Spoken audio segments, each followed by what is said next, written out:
the reason then that young people in South Africa find themselves in this unemployment crisis? Gweda Mandashe says the jobs are there. All they need to do is simply apply. But is it really that simple? We've asked somebody who's been crunching the numbers, who knows all about the landscape for young people and unemployment. Zengeziwe Msimang is the Chief Communications Officer at Harambee, and they've been looking at what it is that is preventing young people who are actively seeking jobs from not getting them. Always a pleasure to have you on the show, Zengeziwe, and thank you for coming into the studio for us this morning. Thanks so much for having me, Bongani. All right, let's talk about it. Gweda Mandashe says nobody ever went and looked for a job for him. He doesn't quite understand why it is young people are not applying for jobs. Is it really that simple? It is far from that simple. And I think first and foremost, it's important to understand that young people are actively applying for work. We have a platform at Harambee called SA Youth. And it's actually part of a government initiative. And what we find is we've got 5 million young people that are on the system, and this is actively work seeking. These are work seekers. So that number alone just tells you that young people are looking for work actively. All right, before we get into your database, perhaps just for anyone who's listening to us who may be unfamiliar with the work that you do, just give us context perhaps about what Harambee does and the work that you do, particularly when it comes to young people and unemployment. So Harambee has, over the past 15 years, really we were established to find ways to help young people enter the economy, enter the labor market, and work, earn an income. And so what we've been doing is looking at building out a system which is part of the Presidential Youth Employment Intervention, which is called SA Youth. It's an online platform, and it's designed taking into consideration the barriers that young people face. And I think that's important to understand that there are barriers, really serious barriers. Young people looking at transport, for example, it's extremely expensive because of where young people are located. You've got somebody who's in Soweto, and they're actively seeking work in Sandton. How do they come back and forth every day to do that? As you know, Bongani, South Africa has the highest data costs in Africa.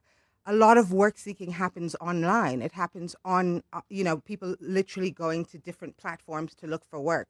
And so young people find themselves excluded. That's another massive barrier. And that's if, of course, they even have the devices that will plug them online to begin with. And we found that young people, the penetration in terms of devices is quite high, but the data remains a massive, massive challenge. And I think you also need to look at networks. And this we know very well. Who do you know who knows someone who knows someone who knows someone who can get you access? How do you find out about the opportunity in the first place, even to know to apply? We're often told, I think it was earlier in the week, it may have been yesterday or the day before, one of our listeners sent us a voice note, and they run a filling station, a garage, as we say in South Africa. And they put out adverts to say they're looking for people to work as petrol attendants, and they received a deluge of applications.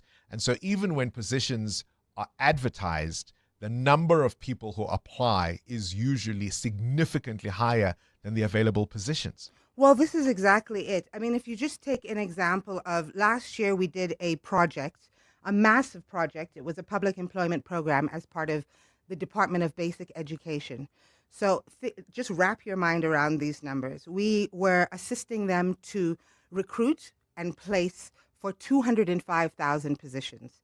We had 17 million applications, and we had 17 million applications. And how many jobs? 205,000. And credit to the Department of Basic Education for having this program that absorbs so many young people every year.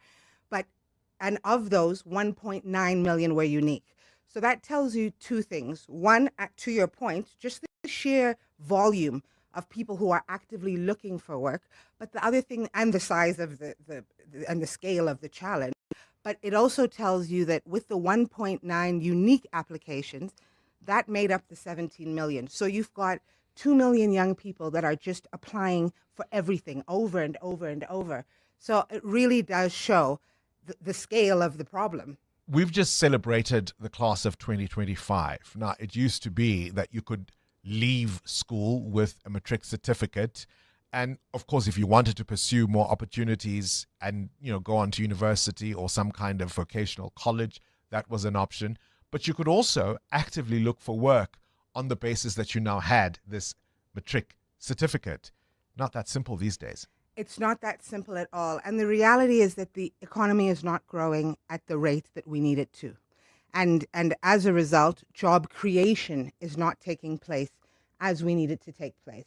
But it's not just that. It's also the skilling. I mean, we talk about having a matric certificate, which does increase your chances of finding work, but only marginally, because there's a skilling problem. We've got young people that are being skilled for jobs that are not jobs of the future or even current. So there's a skills mismatch. Just explain that in some detail. What is it that young people are being skilled for that the market doesn't require? So what we have is, what we've looked at as Harambee is we've kind of identified young people, one, want to go into university. And university is not the place for everyone, and meaning there's a lot of opportunity in self-employment, for example. There's a lot of opportunity in IRM, that's plumbing, those kind of industries.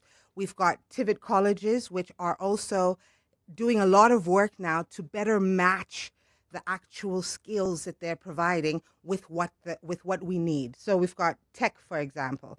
That's very much future-looking industry. And so how do we grow it? There's a potential we've seen in our studies to employ thousands, hundreds of thousands of young people in that industry.